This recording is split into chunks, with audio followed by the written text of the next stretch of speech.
Cooper Norris has a potentially exciting character arc in Landman Season 3.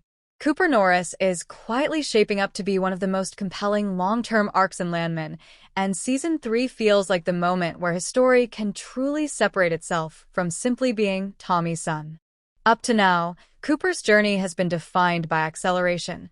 He's grown up fast, been forced into adult decisions early, and made consequential choices before fully understanding their cost. Season 3 has the opportunity to turn that speed into substance, transforming Cooper from a reactive character into a defining force within the show's world.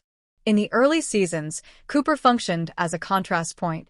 He was the emotional counterweight to Tommy's hardened pragmatism, someone still capable of idealism and impulsive empathy.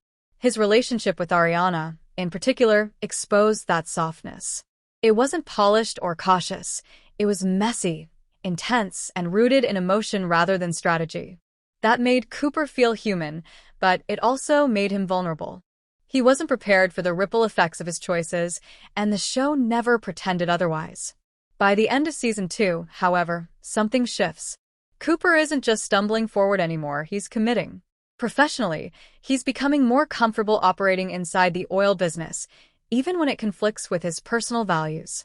Personally, his engagement signals a willingness to anchor himself to a future instead of drifting between guilt and instinct.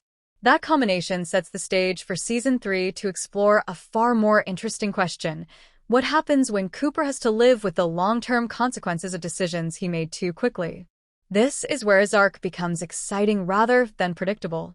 Cooper is at risk of becoming exactly what he once pushed against, someone who makes morally gray choices in the name of stability, family, or survival. The tension isn't whether he'll succeed, but what success will cost him.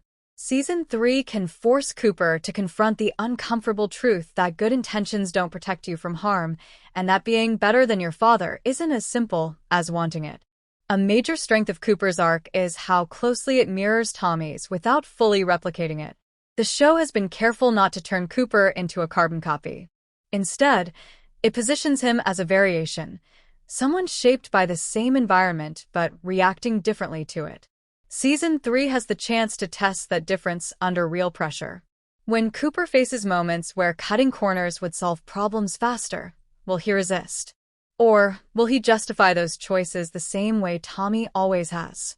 Family dynamics will likely be central to this evolution. Cooper's growth threatens the balance of power between father and son. As he becomes more autonomous, their relationship can no longer rely on guidance alone. It will demand reckoning. Season 3 could push them into conflict not because they disagree on outcomes, but because they recognize too much of themselves in each other. That kind of confrontation would elevate both characters and give Cooper emotional weight independent of his lineage.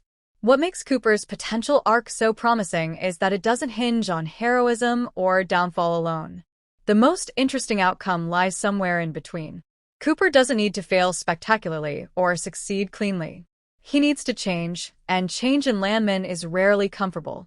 If Season 3 allows him to make decisions that can't be undone, in business, in family, in love, then his character will finally step into narrative adulthood. Ultimately, Cooper Norris is poised to become more than a supporting player in Landman. Season 3 can turn him into a reflection of the show's core themes: ambition, inheritance, compromise, and the cost of building something that lasts. If the writers lean into that complexity, Cooper's arc won't just be exciting, it will be essential to what Landman is becoming.